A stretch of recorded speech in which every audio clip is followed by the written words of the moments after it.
নমস্কার বন্ধুরা। জীবনে অনেক সময়ে আমরা চেষ্টা করি সব কিছু কন্ট্রোল করতে, সব কিছু আমাদের ইচ্ছে মতো ঘটাতে। কিন্তু জীবনের একটা ফান্ডামেন্টাল হলো don't force anything, because the universe doesn't work that way. Okay, এই কথাটা মানে কি? তার মানে হলো, জীবনে যদি আমরা সব সময় জোর করে কিছু ঘটাতে চাই, তাহলে সেটা সঠিকভাবে চলবে না। আর এমনি হয়ে না যে আমরা কিচ্ছুই করব না, জাস্ট একটা ব্যালেন্স রাখতে হবে, তাই না? দেখো, আমি একটা এক্সাম্পল দিয়ে তোমাকে কানেক্ট করার চেষ্টা করছি। নদী কোথায় চাই, সেখানে বাহে।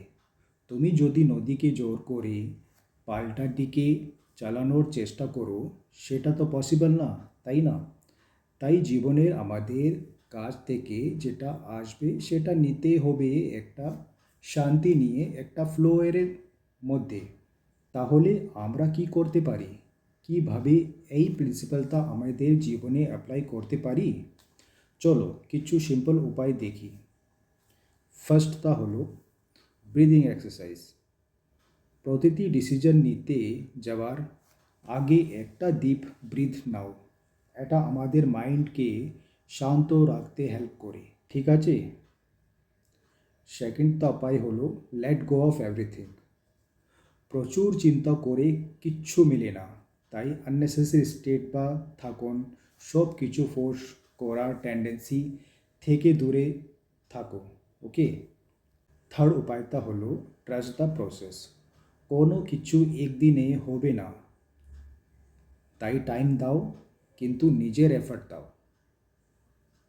ফোর্থ উপায় হলো অবজার্ভ নেচার।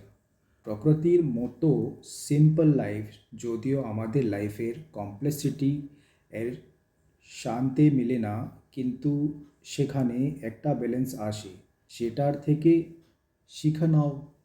তো বন্ধুরা, আমাদের প্রশ্ন হচ্ছে, আমরা কি আমাদের জীবনে একটু বেশি ফ্লেক্সিবল হতে পারি না? আমরা কি একটা ফ্লোতে থাকতে পারি না, যেখানে আননেসেসারি চিন্তা না করে একটা ন্যাচুরাল রিদম এই জীবনটাকে? যা যা আপনাকে আমি বলেছি সেগুলো আপনি ডেইলি লাইফে অ্যাপ্লাই করুন। চেষ্টা করে দেখো, মনের মধ্যে একটা শান্তি আসবে।